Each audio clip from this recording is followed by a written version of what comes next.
The best advice I can give you when it comes to learning what you're seeing on your graph is don't change the way you fish. At least not yet. I had to learn what I was seeing on my LiveScope all by myself. I didn't have anyone to help me or teach me 5 years ago when I bought my first one. I had no clue what a bass, what a rock, what a log, or whatever was on that screen at the time. I had to learn all that stuff on the water by myself, but I had a plan. Today I'm going to show you the exact plan that I used to go from guessing to knowing what I was seeing on my LiveScope and having some pretty incredible days on the water. Now, I know a lot of you are planning on upgrading your electronics when it comes to all these Black Friday deals that are getting ready to hit and the Christmas sales that are getting ready to hit. And for a lot of you, hit means that you're going to upgrade to LiveScope also. There are even more of you out there that has LiveScope and just don't feel confident in what you're seeing or how exactly to use it just yet. Well, this video is for all of you. This is not a settings video. Instead, this is a video to help you understand what you're seeing on the screen, help you learn to understand what you're seeing on the screen, and gain more confidence in using your LiveScope. Now, I've got a really good settings video. I feel like it's really good that I'll leave a link to at the end of this video. Once you watch this, go watch that. You'll really be ready to hit the water. Now, I do want to say, if you run across some sales on Tackle Warehouse, make sure you use that link in the description. Geeks, we don't do memberships or Patreon or anything like that because we want to include everybody in the channel and help everybody learn how to fish and catch more fish. So if you don't care, bookmark that Tackle Warehouse link down there in the description, or scan this QR code right here and just bookmark it on your phone or mobile device, your tablet, whatever. And anytime you're going to go buy some baits or whatever from Tackle Warehouse, use that link. It's the best way to help the channel out if you find value in it. Step one, start with what you already know. So don't go loading up on a bunch of minnow baits and jig heads and get out in the middle of the lake and looking for your shad, because you're really going to have to learn what shad look like, what bass look like, and crappie look like, and bluegill, and everything else. So the first thing is start with what you know. For me, I fish this little lake right here that we're on right now. We call Top Secret Lake P. It fishes like a Tennessee River lake. During the summertime, the bass move out on certain creek channel ledges, and you can go fish it just like you would fish a Tennessee River ledge. So I've done that for years on this lake before LiveScope. So I know where those bass are, what those bass are doing, and what baits I'm going to be throwing. I didn't come out there with a jig head minnow. Now, I will say I had one tied on just so if I seen something in open water, I could utilize that. So it's not going to hurt you. Yes, have a spinning rod out there, and if you see it, throw at it. But instead, what I did is I went out and I went to that spot and I started making those casts the exact same way I have in the past. Counting it down, letting it get to the bottom, and you'll learn a lot. You'll learn that maybe you weren't ever as close to the bottom as you thought you were. And what some of the things we learn, and we're not going to talk about a lot of that, is we learn what were actually bass because we knew they were there. We catch them year after year on this spot, and we could watch them hit our swim bait or our underspin or our jig or our spoon or the baits that we've thrown for years and years and years when it comes to ledge fishing. But again, I've got a really great playlist about ledge fishing and about ledge fishing without forward-facing sonar if you don't have it. But it's a great place to start. And that's what I would recommend to you. Find a season where you catch them in a certain place or a certain area and go out there and throw those same baits and just watch how those fish react. And when you catch a bass and you see it come down and eat your jig or eat your crankbait or eat your minnow, because what ended up happening is we were really surprised at how many of those bass were not on the bottom, which I'd actually preached that for years. Way back before forward-facing sonar, you know, the theory used to be that the active fish were the fish along the bottom. No, those were just the easier fish to catch because you could use reactionary baits. You didn't have to work real hard to do it. But what ends up happening is we found a lot that were suspended. And what that allowed me to do was throw a jig head minnow at them and sort of begin to learn that process. So start with what you know. All right, geeks, so also for the rest of you all that are going to be buying those graphs, let me tell you something you need to get. If you're getting, and I know a lot of people are very brand specific, but my opinion is the Garmin LiveScope is just so far ahead of everybody else. If you want the best, really, that's the way you need to go. But no matter what you get, whether it be the Garmin, if you're getting the Echo Maps, you need the G-locks for the Echo Maps. These things are the safest things because the head unit comes off with the Echo Maps. They sit in a cradle. They will keep you safe in big water. They'll keep anyone from getting to your graphs. If you're doing something else, you've got the locks that go on the graphs themselves.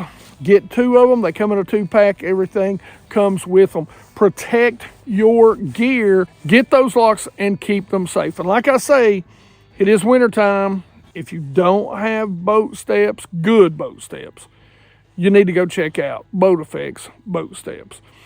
Hey, I've got one of the best discounts down in the description. Make sure you go check it out. And hey, keep all that stuff you're spending money on safe and out of other people's hands. One of the biggest keys, and step number 2, is learning how bass react to baits in a positive and a negative manner. That's going to save you so much time. Early on, don't be frustrated. You're going to see more bass than will eat your bait. And I would say only about 5 to 10%, maybe 15% of the fish you're going to throw at are going to bite, hands down. Unless you're lucky and you got somewhere where they're just dumb as a rock. What you want to do is use step 1 to find that place. Use step 2 to begin to throw other baits. Cause and effect. One of the things that I started doing before I ever got to ledge fishing, because I bought mine a little earlier in the year, is I just started going down the bank. And I would stay at a 45 degree to a 90 degree, and I would throw an Alabama rig or a spinner bait. I would throw something that's moving that I could keep up off the bottom, so that if there were a group of bass there, they would come up and show themselves.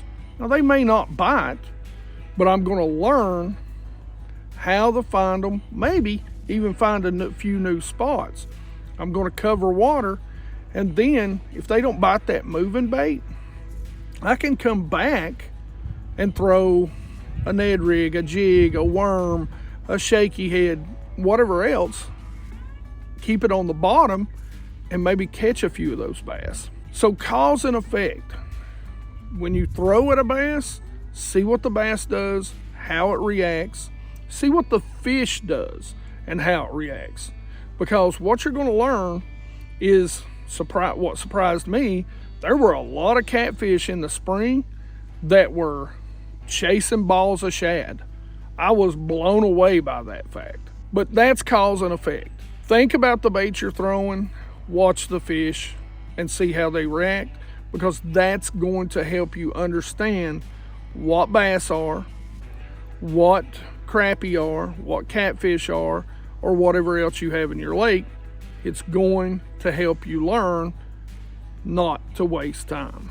And that brings us to step number 3, which is identify targets. Yes, I can tell a carp or a catfish or a muskie from a bass. A lot of times I can tell a largemouth from a smallmouth by the way they react to a bait, not the size or style of a dot. And even to tell those other fish from a bass, you still have to be at the right angle. You have to get lucky enough to be at the right angle to see the length of a muskie, the length of a catfish, or whatever, the hard head of a drum or a carp. So you're not always going to see that. If they're swimming right at you, it's just going to be a dot. It's going to be a different size dot. But as you go, you'll get much, much better at identifying things like size and shape. Again, the settings video will also help you with that.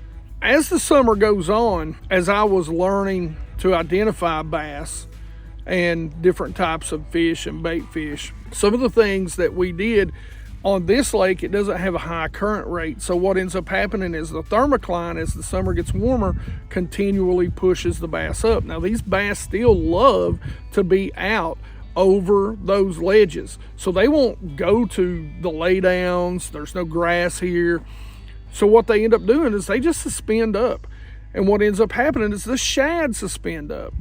And what I'm able to do now is even talk about matching the hatch bait size based on the size of dots I'm seeing on my forward-facing sonar. So I know if they're around bigger dots, maybe I need to be throwing a 4 or a 5-inch bait as opposed to throwing that 3-inch. So you'll learn to identify those targets. You'll learn to identify those bass movements and migrations, which in turn will make you a more efficient angler in bait choice. As that thermocline pushes up, we would get those schooling bass pushing those shad, and we would start understanding that sometimes it's best to throw a topwater instead of throwing, that minnow bait in there, because they were really in the mood for something to chase. So we were able to identify the schools of bass that were chasing and follow them around. And even when they weren't busting, we could target those schools of bass. So again, it's really all about learning to identify your target on step 3. And that really brings us to cast accuracy. If you've ever been around busting fish, or you've been in an area where there's just these schooling fish busting shad, you'll know without LiveScope, you have to cast out there and hit them almost on the head as soon as they bust to be able to get a bite. Well, that's kind of what fishing with LiveScope is like all the time. And so now, by going out, fishing those areas that you know you can catch fish, you're going to learn bait fall rate, you're going to learn the different types of lines, you're going to learn how far you actually cast a bait, you're going to learn what baits fall at different rates. You're really going to learn and tune in your equipment. I used to use a lot longer leaders on my spinning gear, and now to be able to get the farthest cast I can, because these bass are learning, the sound of the boat, they're learning, the pressure. A lot of them, I think they could read back to you if we could interpret what they were thinking. Probably what most serial numbers on minnows and jig heads are out there in the lake, but they're getting used to it. So step 4 really is tuning in your equipment and your cast accuracy. Cast accuracy, as you do it more and more, you will learn. Sometimes you need to put it right out in front of the bass.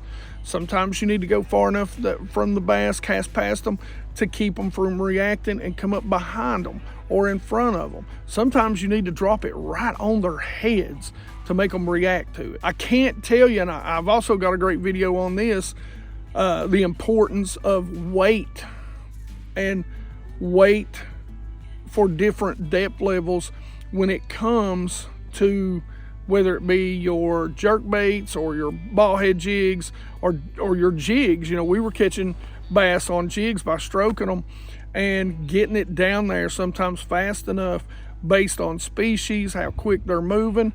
That's the sort of stuff that you're going to have to learn in step 4, and that's just going to take time. Is having a good casting accuracy and combining that with the right weight that's going to get down to the bass quickly, but it's going to be able to stay in front of their face for the maximum amount of time as you bring it back. Sometimes that's a huge key. That brings us to step 5. Learn to explore and relocate. I think that's the funnest part about LiveScope for me, is when we started on this lake, we've really got this lake and a couple other lakes honed in now as to when the bass move, what they do, what temperature they shut down, and that's what you're going to be able to do. Even if it's micro movements. So if you go to that spot where you're starting, to where you're casting a jig or a swim bait or whatever, and they're just not on that side of the point, or they're not down that bank, where did they go? They're in the vicinity, but what'll really amaze you is maybe how far they moved. Just earlier this year, it was August, me and Mike had been having really great days. We were putting 13 to 16 pound limits in the boat by 10, 11 o'clock in the day. But there was a cold front that came through mid-August, and our fall migration up here in the mountains generally starts tail end of August, when the nights just start to get a little colder and the water temps just start to drop. Something else that we knew before, but we really seen in action with our LiveScope. And so what ends up happening is we had a really hard, like a false fall, come through for about a week. Well, me and Mike come back up here, we catch one bass because we're fishing the way we had been fishing. And we come down the lake almost a mile, and as we're done for the day, and we see the bass had moved a little bit farther out of the creek and down toward the main creek or main lake, which really surprised us. So we came back out the next week and we started loading the boat again and had some really good days on the water for the next few weeks. Today, for example, there's shad everywhere, but the bass aren't out there feeding. It's like you at a dinner table. There might be a ton of food, but you can only eat so much before you're just done without, making yourself sick and then maybe filling back up. The bass really are not feeding. The water temperatures took a real hard cold spike. We've had a little bit of snow last week, real cold 3 days. We're in a warm up and this bite's going to get better, but they've moved to the trees now. And these are things that you're going to learn, is there's certain trees, or there's certain points, or there's certain bluffs where the bass love to be as they move through the year. And again, to me, that's really fun to learn that sort of stuff. And the way you find out is you throw a jerkbait over top of them, or you throw a minnow over top of them, or you throw a spinnerbait, over top of them. You get those baits out that you're comfortable with, and you go out there and you see if they react to them. And that's really how you gain confidence. It's not going to happen overnight. It's going to take a little bit of time and trial and error. But the one thing I can tell you most of all really goes back to number 1. Step 1 is the most important. I got a comment from a gentleman who said he had just bought a LiveScope or forward-facing sonar, and that he said, I swore to myself that I'm not going to go out and stare at it all day long. And that's really the wrong attitude to have. Now, I'm not telling you to go out and just, don't fish and just look at it all day. But instead, fish, just watch what's happening. Don't do anything different. But that really is the most important step, is step 1. Start with what you already know. But just watch. Just watch it happen. You'll learn so much from that, taking your time, getting out there, and starting with what you know, fishing the way you've always fished, and learning because you're able to see what you thought was happening. You're able to see if it was, if it wasn't, and you're able to learn from what you're seeing on the screen. All right, geeks. So This is a video that I really wanted to put out there. It's how I learned how to do it. Like I said, I didn't really ever have anybody to teach me the settings, teach me this stuff. I just went out there, man, and beat the hell out of water until I figured it out. But don't be overwhelmed by it. Go out there, go fishing, watch. Just learn to watch your bait. That's another good thing. Just being able to tune it in is going to be another big deal. There's so many things that you'll learn just by fishing and watching that bait as you're fishing and trying to be diligent as you're fishing the way you've always fished. Like I said, if you fish docks, if you like to go fish docks, watch. You're going to see underneath the docks. If you like to fish brush piles, watch. You're going to see bass inside those brush piles, especially when you go check out this video right here on settings. It is a really good video on the settings. Make sure you go check that out. Otherwise, questions and comments in the comment section below. Like it if you like it. Don't forget to subscribe. Make sure you ring that bell. Be part of the 100% Watch Squad. Help us get to 100K. And as always, you geeks rock.